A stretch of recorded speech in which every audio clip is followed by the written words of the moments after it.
Franchise লিগের সাথে রিশাদ হোসেনের সম্পর্ক খুব একটা ভালো না, কারণ আমরা দেখেছি বিগ ব্যাশে হোবার্ট হারিকেন্স তাকে দলভুক্ত করতে চেয়েছিল, কানাডা টি-20 লিগে সে দল পেয়েছিল, জিম আফ্রোতেও তার আসলে খেলা হয়নি, কখনো এনওসি পায়নি, কখনো ভিসা পায়নি, এবং সেই কারণে বিদেশের ফ্র্যাঞ্চাইজিতে রিশাদ হোসেনের খেলা হয়ে উঠছিল না। অবশ্যই যে পাকিস্তান সুপার লিগে সে দল পেল, আমরা আশা করেছিলাম যে প্রথম ম্যাচে তাকে মাঠে নামাবে, একাদশে রাখবে লাহোর কালান্দার্স, কিন্তু দেখা গেল যে ডেভিড উইজার মতো ক্রিকেটারকে লাহোর কালান্দার্স একাদশে রাখলো, কিন্তু রিশাদকে রাখা হলো বাইরে।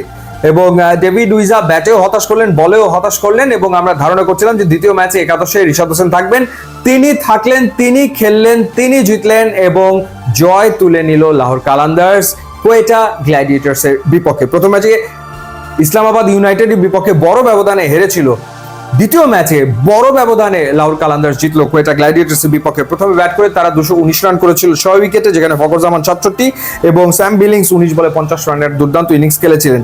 এবং ব্যাট করতে নেমেই আসলে বেকায়দায় পড়ে যায় কোয়েটা গ্ল্যাডিয়েটর। শাহিনশা আফ্রিদি শুরুতেই টাপাটাপ 2 উইকেট তুলে নিয়েছেন, আসিফ আফ্রিদি তিনিও 2 উইকেট নিয়েছেন। সো রিশাদের কাজটা এই ম্যাচে তুলনামূলক অনেক সহজ আসলে হয়ে গিয়েছিল, কারণ যখন রিশাদ হোসেন বোলিং এ এসছে তখন আসলে কিন্তু বেশ কয়েকটা উইকেট হারিয়ে ফেলেছিল কোয়েটা গ্ল্যাডিয়েটর্স।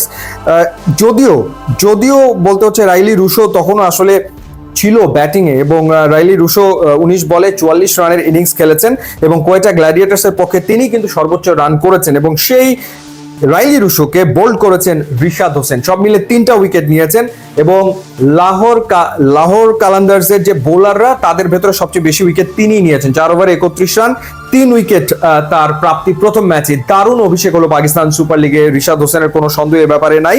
এবং 3টা উইকেটের ভেতরে আবরার আহমেদের উইকেট তিনি নিয়েছেন, মোহাম্মদ আমির তাকে বোল্ড করেছেন, রাইলি রুশোকে তিনি বোল্ড করেছেন। সো এই 3টা উইকেট তিনি নিয়েছেন। প্রথম ওভারে তো খুবই ইকোনমিক্যাল ছিলেন, মাত্র 7 রান তিনি দিয়েছিলেন প্রথম ওভারে, এবং তারপরে তিনি আসলে উইকেট নিতে শুরু করেন। সো রিশাদের শুরুটা দুর্দান্ত হয়েছে, এবং এই পারফরমেন্সের কারণে আমার মনে হয় যে একাদশে নিয়মিত রিশাদকে দেখা যাবে। আর একটা ইন্টারেস্টিং ব্যাপার হচ্ছে হোবার্ট হারিকেন্স যারা আসলে গ্লোবাল টি-20 লিগ খেলবে তারা রিশাদের ব্যাপারে আগ্রহ প্রকাশ করেছে। আবার ফরচুন বরিশাল যদি খেলে তো সেই ক্ষেত্রে রিশাদের খেলার সম্ভাবনা রয়েছে। আবার বাংলাদেশের সিরিজ রয়েছে শ্রীলঙ্কার বিপক্ষে, সুতরাং গ্লোবাল টি-20 লিগেও মনে হয় না আসলে রিশাদের খেলা হবে। ইউটিউব ইনস্টাগ্রাম লিঙ্ক আছে, আপনারা যোগ দিলে খুবই খুশি হব।